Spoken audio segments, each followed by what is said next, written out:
പ്രതിപക്ഷ നേതാവ് പിണറായി വിജയന്റെ വസതിയിലടക്കമുള്ള 12 സ്ഥലത്ത് റെയ്ഡ് നടത്തിയതുമായി ബന്ധപ്പെട്ട് തിരുവനന്തപുരത്തും കോഴിക്കോട്ടുമടക്കം കണ്ണൂരിലുമടക്കം വലിയ പ്രതിഷേധങ്ങൾ നമ്മൾ കണ്ടിരുന്നു. ഇ ഡി ഉദ്യോഗസ്ഥർക്ക് നേരെ കോഴിക്കോടും കണ്ണൂരിലുമെല്ലാം ഏകദേശം സമാധാനപരമായ പ്രതിഷേധമായിരുന്നെങ്കിൽ തിരുവനന്തപുരത്ത് ആ പ്രതിഷേധം അക്രമാസക്തമാവുകയും ഇ ഡി ഉദ്യോഗസ്ഥരുടെ വാഹനത്തിന് നേരെ അടക്കം കല്ലേറുണ്ടാവുകയും ഇ ഡി ഉദ്യോഗസ്ഥരെ കൊലപ്പെടുത്താൻ ശ്രമിച്ചു എന്ന കുറ്റപത്രം FIR ഇട്ട് ഇവർക്കെതിരെ കേസെടുത്ത് നിരവധിയായ CPM-ന്റെ പ്രാദേശിക നേതാക്കന്മാരും ജില്ലാ നേതാക്കന്മാരും വർഗ ബഹുജന സംഘടനകളുടെ ജില്ലാ നേതാക്കന്മാർ അടക്കമുള്ളവർ ഇപ്പോൾ റിമാൻഡിൽ കഴിയുന്ന ഒരു ഘട്ടത്തിലൂടെയാണ്.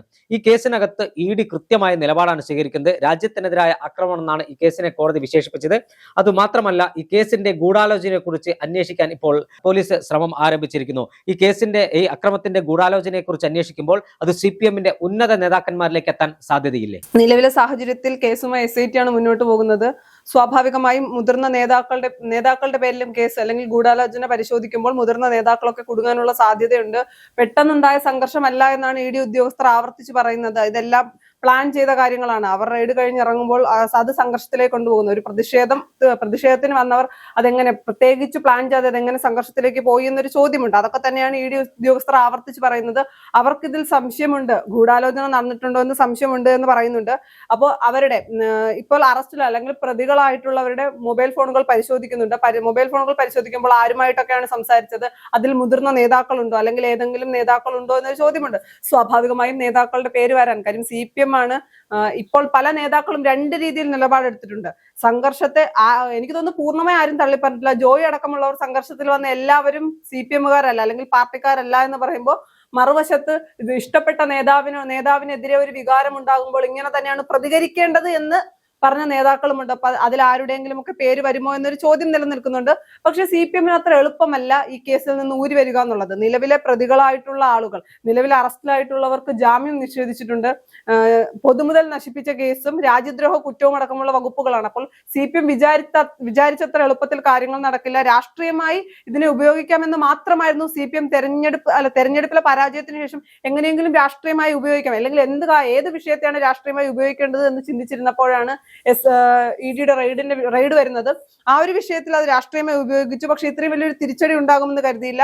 അറസ്റ്റ് ചെയ്യുമ്പോൾ പോലും സംഘർഷത്തിലേക്ക് പോകുന്നത് അറസ്റ്റിലേക്ക് എത്തുമ്പോൾ പോലും കോടതി ഘടിപ്പിക്കുമെന്ന് അല്ലെങ്കിൽ ഇ ഡി വിഷയത്തിൽ കോടതി ഇത്തരമൊരു നിലപാടെടുക്കുമെന്ന് കരുതില്ല. പൊതുമുതലല്ല, അല്ലെങ്കിൽ ഇ ഡി സഞ്ചരിച്ചിരുന്ന വാഹനം അല്ലെങ്കിൽ ഇ ഡി ഉദ്യോഗസ്ഥർ സഞ്ചരിച്ചിരുന്ന വാഹനം വാടകയ്ക്കെടുത്തതായതുകൊണ്ട് അത് പൊതുമുതലിൽ പെടില്ല എന്നുള്ള വാദം പോലും തള്ളിയിട്ടുണ്ട്. അപ്പൊ ഒരു വിധത്തിലും എളുപ്പത്തിൽ ഊരി വരാൻ കഴിയില്ല. ഇനിയിപ്പോൾ കൂടുതൽ പ്രതിസന്ധി ആക്കാൻ പോകുന്നത് ഈ ഫോൺ പരിശോധിക്കുമ്പോൾ അല്ലെങ്കിൽ ഗൂഢാലോചന പരിശോധിക്കുമ്പോൾ മുതിർന്ന നേതാക്കളോ ഇപ്പൊ തിരുവനന്തപുരം ആയതുകൊണ്ട് ജോയി അടക്കമുള്ള നേതാക്കളുടെ പേരുകൾ വരുമോ എന്നൊരു ചോദ്യം നിലനിൽക്കുന്നുണ്ട്. അങ്ങനെയാണ് എങ്കിൽ ഇത് പ്ലാൻ ചെയ്ത് അല്ലെങ്കിൽ ഇതൊരു സംഘർഷത്തിലേക്ക് എത്തിച്ചതാണ് എന്നൊരു കാര്യം വരുവാണെങ്കിൽ CPM-ന് പ്രതിരോധം തീർക്കുക അത്ര എളുപ്പമായിരിക്കില്ല.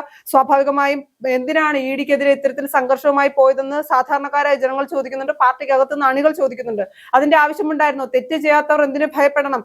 ഇത്തരം ഈ കാര്യങ്ങളെ പ്രതിഷേധിച്ചത് പോലും ശരിയല്ല എന്ന് CPM-നകത്ത് പറയുന്ന ഒരു വിഭാഗമുണ്ട്. അപ്പോൾ ഇത് സംഘർഷത്തിലേക്ക് എത്തിച്ചത് പാർട്ടിയുടെ മുതിർന്ന നേതാക്കളുടെ കൂടി അറിവോടുകൂടിയാണെങ്കിൽ, അല്ലെങ്കിൽ നേതാക്കൾക്ക് ശക്തമായ പങ്കുണ്ടെങ്കിൽ അത് എന്തിന്റെ പേരിലായിരുന്നു എന്നൊരു ചോദ്യം വരും. അത് പാർട്ടിയെ കൂടുതൽ വെട്ടിലാക്കും എന്നുള്ള കാര്യത്തിൽ യാതൊരു സംശയവുമില്ല. ഇത് ഇനിയിപ്പോൾ ഗൂഢാലോചന അല്ലെങ്കിൽ മുതിർന്ന നേതാക്കൾ ആർക്കെങ്കിലും ഇതിൽ പങ്കുണ്ട് എന്ന് വരികയാണ് എങ്കിൽ പിണറായി വിജയൻ പ്രതിസന്ധിയിലാകും എന്നുള്ള കാര്യത്തിൽ യാതൊരു സംശയമില്ല. എന്തിനു വേണ്ടിയായിരുന്നു പാർട്ടിയെയും അണികളെയും നേതാക്കളെയും ഉൾപ്പെടുത്തി മകളെ രക്ഷിക്കാൻ വേണ്ടി എന്തിനു ശ്രമിച്ചു എന്ന ചോദ്യം വരും. നിലവിലെ രാഷ്ട്രീയ സാഹചര്യത്തിൽ CPM-ൽ ഒരു വിഭാഗത്തിൽ നിന്നും പിണറായി വിജയൻ അംഗീകരിക്കാൻ കഴിയുന്നില്ല. അദ്ദേഹം MLA ആയിരിക്കുന്നതിൽ പോലും വിയോജിപ്പുള്ളവരുണ്ട്. അത് രാഷ്ട്രീയമായി ഉപയോഗിക്കാൻ അവർ ശ്രമിക്കുകയും ചെയ്യും. അപ്പോൾ പിണറായി വിജയന് അങ്ങനെ ഒരു സാഹചര്യം ഉണ്ടായാൽ പിണറായി വിജയന് പ്രതിപക്ഷ നേതാവ് സ്ഥാനം രാജിവെക്കേണ്ട സ്ഥിതിയിലേക്ക് കാര്യങ്ങൾ കൊണ്ടുപോകും. അങ്ങനെയാണെങ്കിൽ CPM-ന്റെ അകത്ത് ആഭ്യന്തര കലഹം വലിയ രീതിയിൽ കൂടുകയും ചെയ്യും. ഇപ്പൊ നിലവിലെ സാഹചര്യത്തിൽ ഇ ഡി റെയ്ഡിലൊക്കെ ഒന്ന് ശമിച്ചിരിക്കുകയാണെന്ന് പറയേണ്ടി വരും. പൂർണ്ണമായി അല്ലെങ്കിലും തെരഞ്ഞെടുപ്പ് കഴിഞ്ഞതിന് ശേഷം എല്ലാ കമ്മിറ്റികളിലും ഏരിയ കമ്മിറ്റികളിലും സ്ഥിരമായി പിണറായി വിജയനും MV ഗോവിന്ദനുമെതിരെ വിമർശനം ഉയർന്നത്. അതൊന്നും ഒതുങ്ങി നിൽക്കുകയാണ്. പക്ഷേ SIT കേസുമായി മുന്നോട്ട് പോകുമ്പോൾ മുതിർന്ന നേതാക്കളുടെ പേരുകൾ വരികയാണെങ്കിൽ അല്ലെങ്കിൽ ഈ വിഷയത്തിൽ ഗൂഢാലോചന നടന്നിട്ടുണ്ടെങ്കിൽ പിണറായി വിജയൻ കുടുങ്ങുമെന്നുള്ള കാര്യത്തിൽ യാതൊരു സംശയവുമില്ല. ഈ കേസുമായി ബന്ധപ്പെട്ട് നമുക്കറിയാം, നമ്മൾ ദൃശ്യങ്ങളിൽ കണ്ടത് തിരുവനന്തപുരത്ത് ഈ ബിനീഷ് കൊടിയേരി അടക്കമുള്ള ആളുകൾ പാളയം ഏരിയ കമ്മിറ്റി ഓഫീസിന് മുന്നിൽ നിലയുറച്ചപ്പോൾ അവിടെ V ശിവൻകുട്ടി ഉണ്ടായിരുന്നു, കടകംപള്ളി സുരേന്ദ്രൻ ഉണ്ടായിരുന്നു, V ജോയ് തിരുവനന്തപുരം ജില്ലാ സെക്രട്ടറിയും അദ്ദേഹം MLA-യുമാണ്, V ജോയ് ഉണ്ടായിരുന്നു. അത്തരത്തിൽ CPM-ന്റെ മുതിർന്ന നേതാക്കൾ, മുൻ മേയർ ആര്യ രാജേന്ദ്രനെ പോലെയുള്ള ആളുകളെല്ലാം ആ എ റഹീം ഉണ്ടായിരുന്നു, ജോൺ ബുട്ടാസ് ഉണ്ടായിരുന്നു. അത്തരം ആളുകളുടെ എല്ലാം സാന്നിധ്യത്തിലാണ് ഈ ആക്രമണം നടന്നത്. ഈ ആക്രമണം നടന്നിട്ടില്ല, അത് പ്രവർത്തകരുടെ വൈകാരികമായ പ്രകടനമാണ് എന്നാണ് CPM നേതാക്കന്മാർ വിശേഷിപ്പിച്ചത്. പക്ഷേ രാജ്യത്തെ പരമോന്നത ഏജൻസികളിൽ ഒന്നായ ED ഉദ്യോഗസ്ഥർക്ക് അവർ ചെയ്ത ജോലി കഴിഞ്ഞ് തിരിച്ചു വരുമ്പോഴാണ് ഈ അക്രമ സംഭവത്തിലേക്ക് നീങ്ങിയത്. അപ്പോൾ CPM അവരുടെ ജാമ്യാപേക്ഷയിൽ, CPM പ്രവർത്തകരുടെ ജാമ്യാപേക്ഷയിൽ അവർ പറഞ്ഞത് ED ഉദ്യോഗസ്ഥർ ഔദ്യോഗിക ഡ്യൂട്ടി സമയത്തല്ല അക്രമം ഉണ്ടായതെന്നാണ്. അപ്പോൾ കോടതി നിരീക്ഷിച്ചത് അവർ ഓഫീസിൽ നിന്ന് ഒരു ജോലിക്ക് പോയി, അവർ മടങ്ങി തിരികെ ഓഫീസിലെത്തി, അവിടുന്ന് പുറത്തിറങ്ങുന്നവരെ അവർ ഔദ്യോഗിക ഡ്യൂട്ടിയിൽ തന്നെയാണ് എന്നാണ് കോടതിയുടെ നിരീക്ഷണം ഉണ്ടായത്. ഔദ്യോഗികമായി ജോലി ചെയ്യുന്ന ആളുകളെ ആക്രമിച്ച് കൊലപ്പെടുത്താൻ ശ്രമിച്ചു എന്നാണ് കേസുണ്ടായിരിക്കുന്നത്. തിരുവനന്തപുരത്ത് CPM സമരമുഖങ്ങളിൽ ഏറ്റവും പ്രധാനിയായ ഏരിയ ലോക്കൽ സെക്രട്ടറി, കുന്നുകുഴി വാർഡിൽ കഴിഞ്ഞ ലോക്കൽ ബോഡി തെരഞ്ഞെടുപ്പിൽ മത്സരിച്ച മുൻ കൗൺസിലർ കൂടിയായ IP ബിനു ഉൾപ്പെടെയുള്ള ആളുകളാണ് ഇപ്പോൾ നിലവിൽ ജയിലിൽ കഴിയുന്നത്. അവർക്ക് അത്ര എളുപ്പത്തിൽ ജാമ്യം കിട്ടും എന്ന് തോന്നുന്നില്ല ഈ കേസിനകത്ത്. അവിടെയാണ് ഇതിന്റെ ഗൂഢാലോചന കൂടി അന്വേഷിക്കാൻ പോലീസ് തീരുമാനിച്ചിരിക്കുന്നത്. ഗൂഢാലോചന അന്വേഷണം നടക്കുമ്പോൾ ഇത് CPM ഉന്നത നേതാക്കന്മാർ അടക്കമുള്ളവരിലേക്ക് നീങ്ങുമെന്ന കാര്യത്തിൽ തർക്കമില്ല. കാരണം ഒരു കേന്ദ്ര ഏജൻസിയെ ആക്രമിച്ചത്, കേന്ദ്ര ഏജൻസി ഉദ്യോഗസ്ഥരെ ആക്രമിച്ചത് കേരളത്തിലെ ആഭ്യന്തര വകുപ്പിന് വലിയ നാണമാക്കിയിട്ടുണ്ട്, അല്ലെങ്കിൽ ആഭ്യന്തര വകുപ്പിനെ നാണം കെടുത്തിയിട്ടുണ്ട് എന്ന കാര്യത്തിൽ തർക്കമില്ല. അവിടെ അതിനെല്ലാം അപ്പുറം കേന്ദ്ര സർക്കാർ ഇക്കാര്യമെല്ലാം കൃത്യമായി നോക്കി കാണുന്നുണ്ട്. ആ ഒരു പശ്ചാത്തലത്തിൽ സംസ്ഥാന സർക്കാരിന് ഇത് സംബന്ധിച്ച അന്വേഷണം നടത്തിയേ മതിയാകൂ. മറ്റൊരു പ്രധാനപ്പെട്ട കാര്യമുള്ളത്, ചില കോണുകളിൽ നിന്ന് മനസ്സിലാക്കിയത് ഇന്റലിജൻസ് സംവിധാനത്തിന്റെ ഒരു പരാജയം ഈ കേസിനകത്ത് ഉണ്ടായോ എന്നൊരു സംശയം ആഭ്യന്തരമന്ത്രിക്ക് അടക്കമുണ്ട്. കാരണം ഇത്തരം അക്രമം ഉണ്ടാകുമെന്ന് ഇന്റലിജൻസ് സംവിധാനം നേരത്തെ മുൻകൂട്ടി റിപ്പോർട്ട് ചെയ്യപ്പെട്ടിട്ടില്ല എന്നും മനസ്സിലാക്കാൻ കഴിയുന്നുണ്ട്. അല്ലെങ്കിൽ അതിൽ അവർക്ക് പാളിച്ച പറ്റിയോ എന്നൊരു സംശയം ആഭ്യന്തരമന്ത്രി ഉന്നയിക്കുന്നുണ്ട്.